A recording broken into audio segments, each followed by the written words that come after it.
I had this conversation with her on the phone and she said, do you like what you're doing? And I said, no. And it was in that moment, right after that word came out of my mouth, that I'm like, what is going on with you?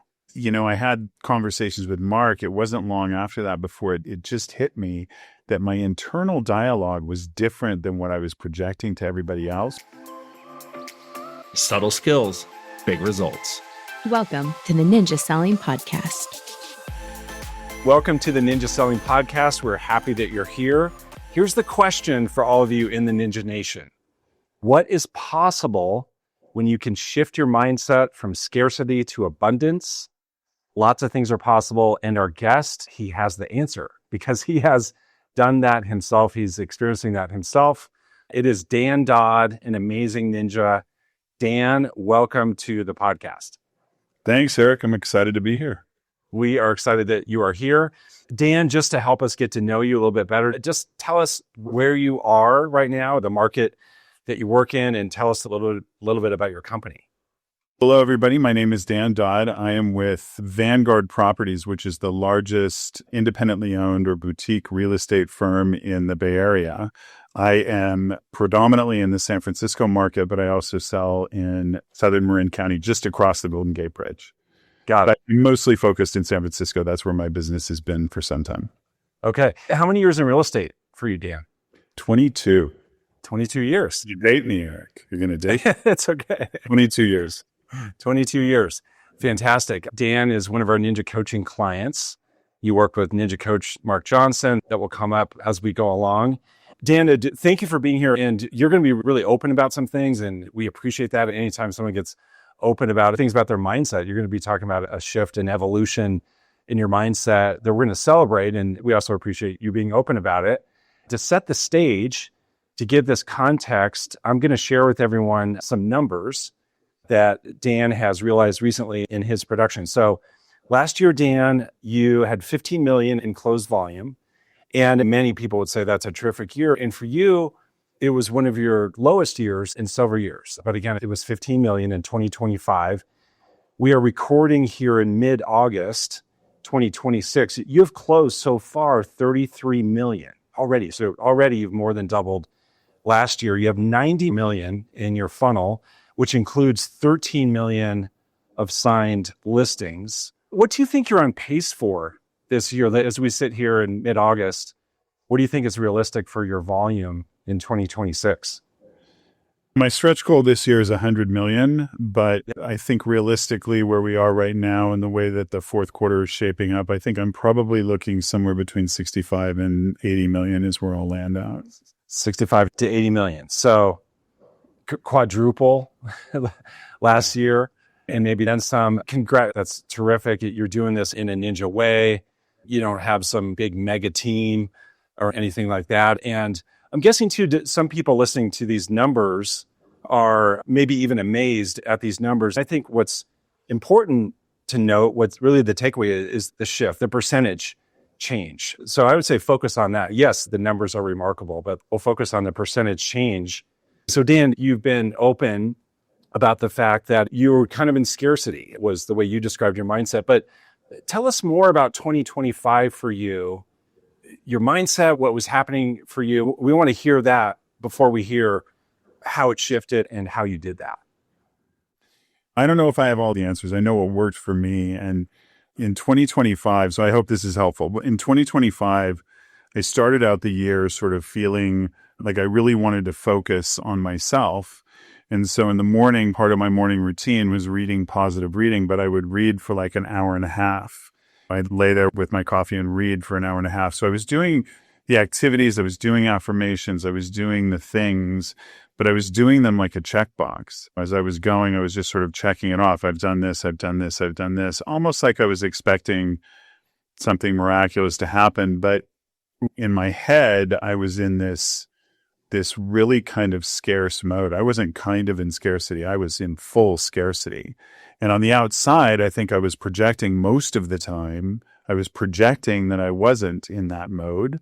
But what was happening on the inside of my head, the way that I was internalizing conversations with clients or conversations with team members, it was all in scarcity. And I knew it. I could see it, because I'm pretty positive guy, and I tend to spend most of my time in abundance, but I could see that I was in scarcity, but I was having the hardest time shaking it in 2025. I was just having the hardest time. And when you say you could see that you were in scarcity, did you know it the whole time, or did there become a moment where you said, oh my gosh, so the last few months or whatever time frame it was, I have been in scarcity and I'm still in scarcity? The question is, were you always aware, or did you become aware over time?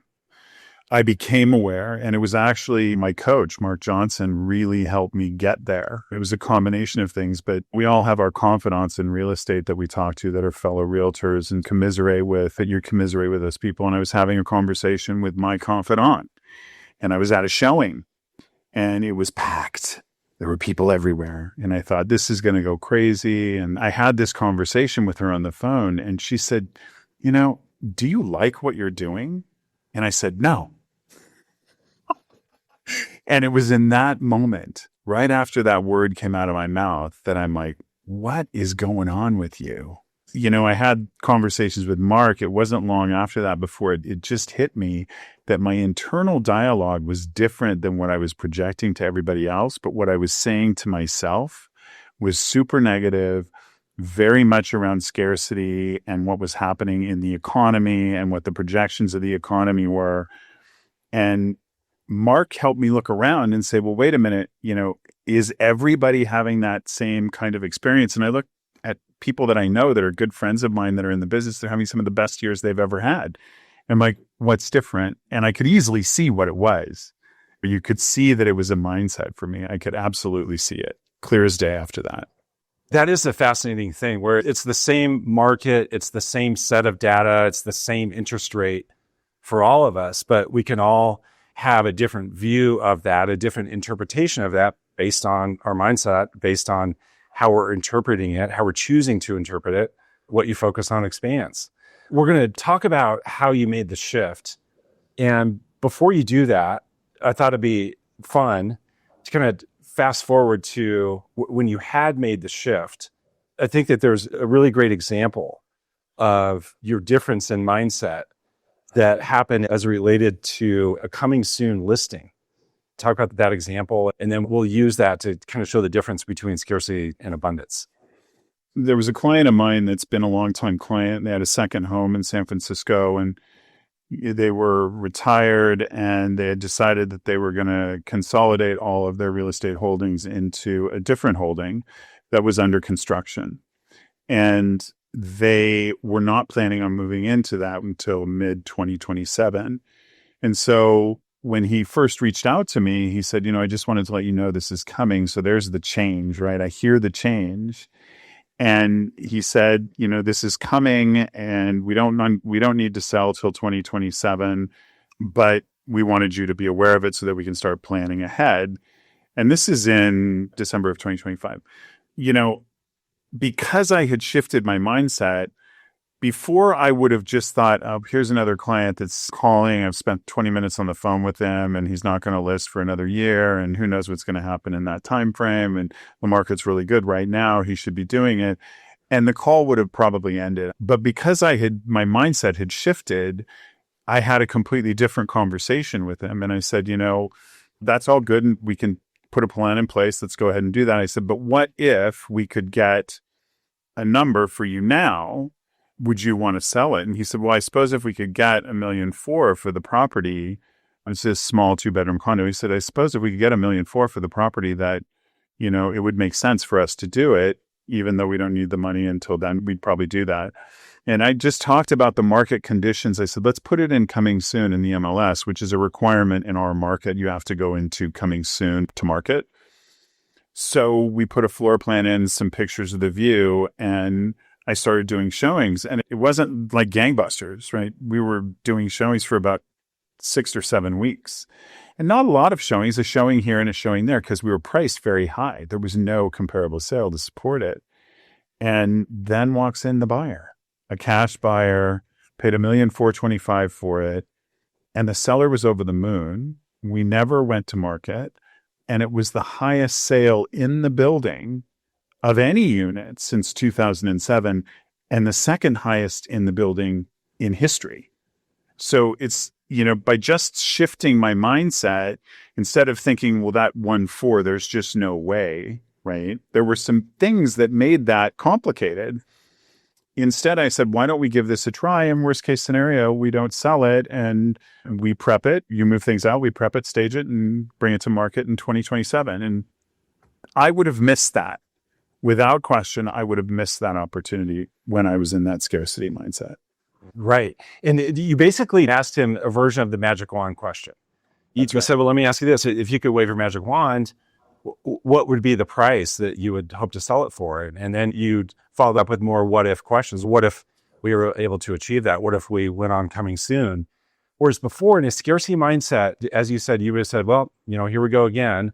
Another transaction I won't have in 2026. Maybe he'll do something in 27, maybe not. But instead, you were in a mindset of abundance and possibility. You saw the possibility. Yeah. And my mind went right to it because I was looking from a different perspective. It's like a different set of glasses. It's that noticeable.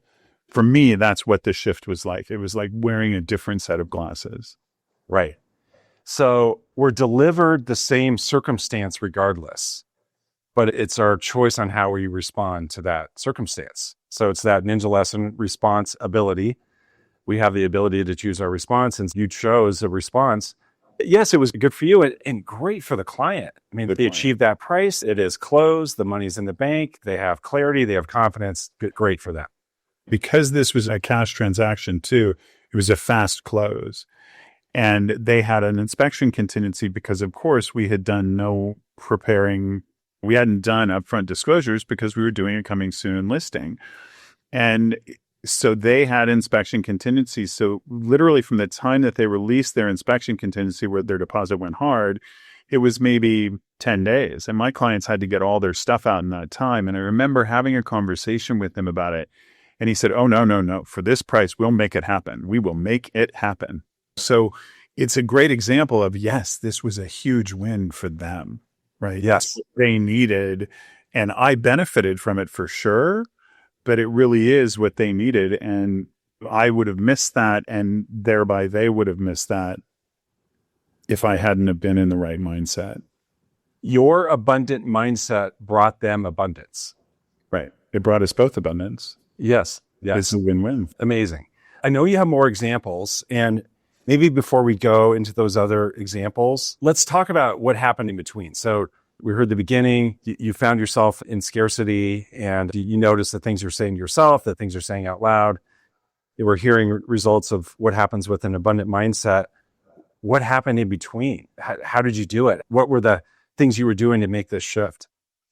I have to give a lot of credit to my coach, Mark Johnson, on this. He really peeled back the layers of the banana in an incredibly artful way. He saw that I was pushing back on doing my affirmation. I said, 15 minutes. I can't get the affirmation done in 15 minutes and do 25 affirmations. Just can't do that. It's longer than that, and I don't have time for that. He saw this pushback. And so he said, well, what's the feeling? What's the feeling you get when you do the affirmation? And I'm like, well, I don't really have a feeling. And he said, well, how about we try this?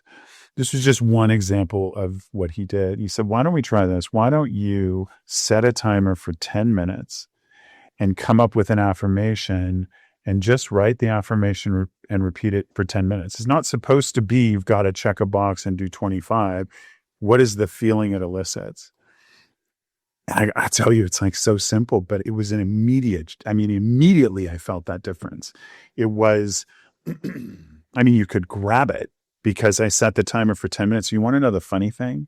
Is I was one line from the bottom of the page every time. And the page has 25 lines. I didn't count the lines, but it was the page itself. The bottom line was that it elicited a feeling and there was something that happened as a result of that. So I started doing other things from a perspective of not checking a box, like real estate reviews. Instead of saying it's got to be a certain way, it's got to be checked off in this exact way. I started doing real estate reviews in different ways. I started with a printed one, and then it was much more involved, and then it got really simple, and then it was down to one page in some instances, just so that I was doing it. but I'm not perfect at any of the ninja habits. I need to be really clear about that. But what has shifted is that I see things in a very different way. And it's by Mark really digging in and just grabbing one thing and saying, let's do this and let's focus on this and let's get you on track on this. So it was a combination of those things. Okay, so let's talk more about the affirmation. So there you were doing an affirmation and you were doing it 25 times and you're checking the box and you're saying, yeah, but I'm doing my affirmation. And then you were challenged to really think about it. First, it doesn't have to be 25. I mean, 25, yes, that's beneficial, but Mark said just set a timer. And then you were challenged to think about an affirmation that would be more meaningful to you. So I think a test for everyone listening, the test question is, does your affirmation elicit a feeling? And if not, we need a new affirmation because it needs to. It's really important. So are you willing to share the affirmation that you switched to? Well, I can share the one that I switched to right when I switched over and did this, doing the 10-minute affirmation. And the affirmation is, I consistently perform the activities that propel me to the top 1%. That's it. It's a really simple. For me, it was all about the activities because even when you talk about volume numbers, I sort of shudder a little bit because it's, people hear those volume numbers. Part of that is a product of just being lucky and being in a market like San Francisco, but it's the volume number itself is one aspect of it. It's really about the activities that get you to that number. And so I've been less focused over the years. I've been less focused on what the volume number was and more focused on the activities and just the behaviors, because the behaviors are what leads to the volume. Yes. And that's what I found in this instance too. So that's why my affirmation, the reason it meant something to me was because it was all about activities. And the 1% for me pushes me into a volume number that I know is in the range of where I need to be. Yeah. Okay. So for you, what feeling was that eliciting? What came up for you as you wrote that new affirmation? It gave me kind of energy to go after certain things, like making my calls to my clients, creating a warm and a hot list, actually having a warm and a hot list, doing some real estate reviews. And there was one instance where I was on broker tour and clients of mine, super great clients of mine that referred me business over the years and had bought 2 homes on this block and lived on this block. And it's unusual for a house to come up on this block, came up at a very high price. And, if this price goes through, which it did, it would mean that they had a lot more value in their home. And so in 2025, I would have missed that and I wouldn't have called them. I actually called them before I left the house and just said, hey, I just wanted to touch base with you. Did you know this property's on the market? And they said, oh my God, no, we went to a party at that house. It's so amazing. I said, I know it's on the market for X. And they said, oh my God, so immediately I was back in their flow. It didn't result in a sale yet. It didn't result in a referral yet, but I'm back in their flow. And I know that they will refer me if given the opportunity because they have in the past. Yeah, back in their flow in a fun, exciting, complete value add way. In a meaningful, really meaningful. Whereas in the past, you would have not even thought of that or blown it off or thought, well, no, they don't want to hear from me or some version of that. Yeah, they'll see my name and they don't want to answer the phone. That's the scarcity for me is like, oh, they're going to think that I'm trying to, looking for business or something. Why is Dan calling? That's what the scarcity mind would have said. The other point I don't think I mentioned about this particular house is that it was not on the open market. It was an off-market sale. So it's not like there was no for sale sign. They might not know, and they didn't. So I was providing them with information that they didn't have in a house that they had been to and giving them more information. And then that, of course, elicited a real estate review for them. Yes. Right? Yeah. So you got in afterwards and said, hey, by the way, look at what your home is now worth. And they're not going to sell their homes, but it's great for them to have, I'm in their flow again. Right. And the other thing that happens in those scenarios that we don't see or hear firsthand is them talking to their friends about the conversation with you. They'll say, well, I was just talking to my realtor. You know what he told me? And so all of a sudden you become very credible, very relevant. You become a topic of conversation all because you have this abundant mindset and you took the action and you did it. Dan, what's your affirmation now? I've been on sort of a spiritual journey and trying to find the right balance in my life for everything. And so my current affirmation is I'm worthy of love and all of the wonderful things that life has to offer. That's so powerful. I can hear and feel the Ninja Nation right now resonating with that. I wouldn't be surprised if a lot of people listening took that on as their own affirmation. Hopefully you're okay with that if some people borrow that affirmation. Yeah, of course. I mean, it's, for me, it definitely has elicited a feeling. And it's also, interestingly, it's sort of translated into business, I think, in some instances where, where maybe you look at something and say, is this the right fit with a client, or is this listing the right fit? Tell us more about that.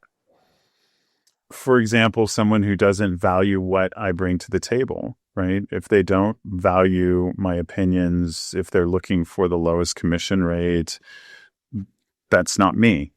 That's not my business model. And I understand if that's where you're going, there's plenty of people out there that will sign a listing with you for a much lower fee. However, you don't know what you're not getting when you sign a listing with an agent that's going to do it for 2% or even a flat fee or 2.5%. So it sort of has given me, it's just more conviction that my worth, when I'm sitting in front of a seller, my worth is in what they get, the consultative, honest feedback and honest consulting about what is best for them and their needs, not what's best for me. Coming up for me as you talk about that is congruence and alignment. So you're so aligned with yourself in that affirmation, and you're aligned with your own beliefs about your own value. And if someone or something comes along that's not in alignment with that, you're simply saying that's not in alignment. And so I'm going to choose not to engage with that because I'm choosing to be in alignment with my own value.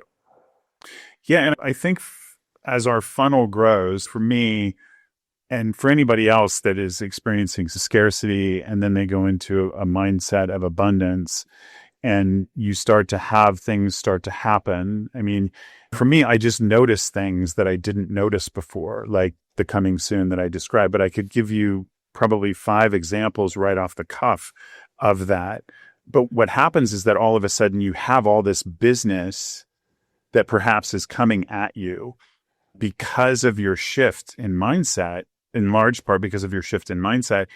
And if you don't have that worth, you may take on these headaches that are not what you need anymore. It's not what you need in that instance. And it's not going to benefit them, and it's not going to benefit me either. And it's not going to benefit the other clients that I work with and represent. Right. You almost become desperate from scarcity. You're desperate and you're not sure when your next transaction is going to show up. So you'll take anything. Which by definition is scarcity. Desperation is scarcity. Yeah. Right. And that is exactly right. It's like, you get into that mindset and it just builds. It's like a snowball. You mentioned before you have other examples, several other examples. I think it'd be fun to hear one more.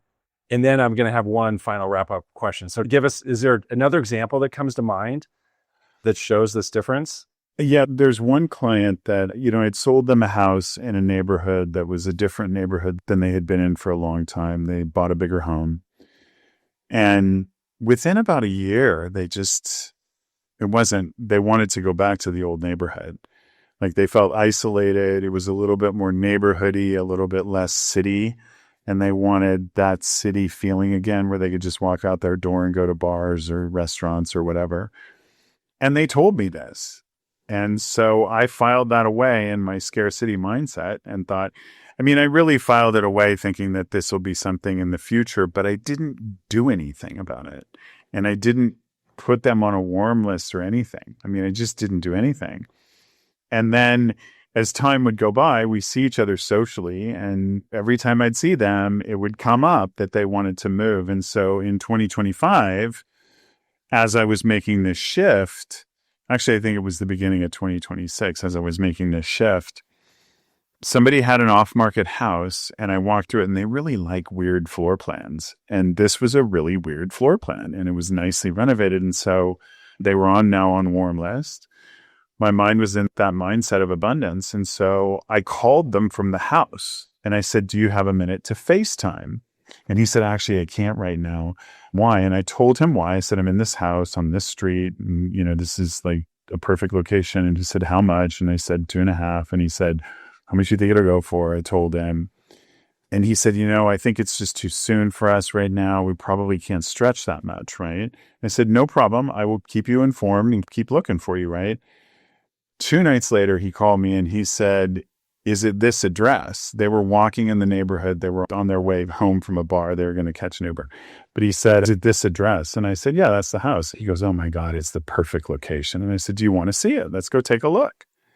So I met with them to take a look and it wasn't the right house for them. And I sold them a $4 million house. It closed less than 2 weeks ago and I've got their house listed at 3.1 right now. So from it's too soon, we wanted to save more money first, to the sale of a house that was incredibly competitive. We were the second highest offer, which I know for a fact, and we closed at 3.6. And then listing their house, of course, because they're moving. So if I had not been in that, well, it was when I went into the abundant mindset that I started saying, okay, wait a minute, here's a buyer and a seller that wants to move. They've told you they want to move. They've told you where they want to move. They've told you what they want. And they've told you what they think it's going to cost them. What more do they need to do, right? Slap you across the face and say, find me a house, right? But it can be that big of a difference when you look at it differently. I read something and it was, you can go for a flight and the flight can be delayed 2 hours. And at the end of that flight, 350 people are going to have a completely different perspective of what just took place. And that hit home so close for me. It just like slammed me because it's true. It's all about what we can control. And for me, that's what it really shifted into. But it's a mindset shift and it's not easy. For me, my coach was absolutely instrumental in that because he kept reminding me. He had to keep circling me back. He had to remind me about the things. He said, well, wait a minute, let's go back here and look at this. Look at what you did here, right? And to help shift that mindset. Yeah. Does that make sense? Absolutely, it does. And it's just about seeing possibility. When you're in abundance, you're seeing possibility instead of seeing scarcity. And you're looking for evidence that the world is abundant and there are abundant opportunities versus looking for evidence that there's no opportunity. And you made that switch. You chose to focus on things that would serve you and serve your clients. Let's do this to finish up, Dan, knowing that there are a lot of people listening who are right now where you were in 2025. They happen to find themselves in scarcity. What advice would you give them? Outside of, for me, it's sort of funny. I can look at it and say, I could see it. I could see it in my head that I was in that mindset. And I remember even asking my coach, because I thought, you think everybody sees what you feel. I don't know if you're like that, but I feel like what I'm feeling, I think everybody can see on the outside. And he's like, no, you strike me as a very positive guy, very positive. And I could feel it. And so it's not easy to do. And the biggest thing that I did was I set timers to things that I needed to do and just allowed that amount of time and stopped and tried to be 100% present. The biggest shift for me was the affirmation. That was the beginning of it because I had made a lot of excuses. And when I set the timer, if I was running late, I always knew I set the timer. I've got 10 minutes. So that 10 minutes is allocated and my phone went on do not disturb. It's 10 minutes. And it was something I did in the morning, first thing. Did I do it every single day? I missed a day here and a day there, but I never missed more than 2 days in a row. But even if I did, it wouldn't matter. It's like this underlying feeling that starts to come. And then other things start to come as a result of that. And I started seeing things differently. Yeah. Thank you for being so open. Thank you for all that you shared. Congratulations on everything that's happening for you. We're happy for you. We're happy for your clients. You're a total pro. terrific ninja. No one's a perfect ninja. I appreciate you being open, honest about that, giving everyone permission. You don't have to be perfect, but you have to do it though. Yeah. You have to do it, and you're doing it. Dan, thank you again. Yeah. Thanks, Eric. I appreciate it. Thank you. We appreciate everyone being so engaged with the podcast and tuning in every week. As always, we look forward to seeing you on the next podcast. Take care. If you enjoyed this episode, visit us at theninjasellingpodcast.com to learn more about ninja selling classes and coaching to get you started or further your journey on the ninja path. Thank you for joining us. Now go have an incredible day.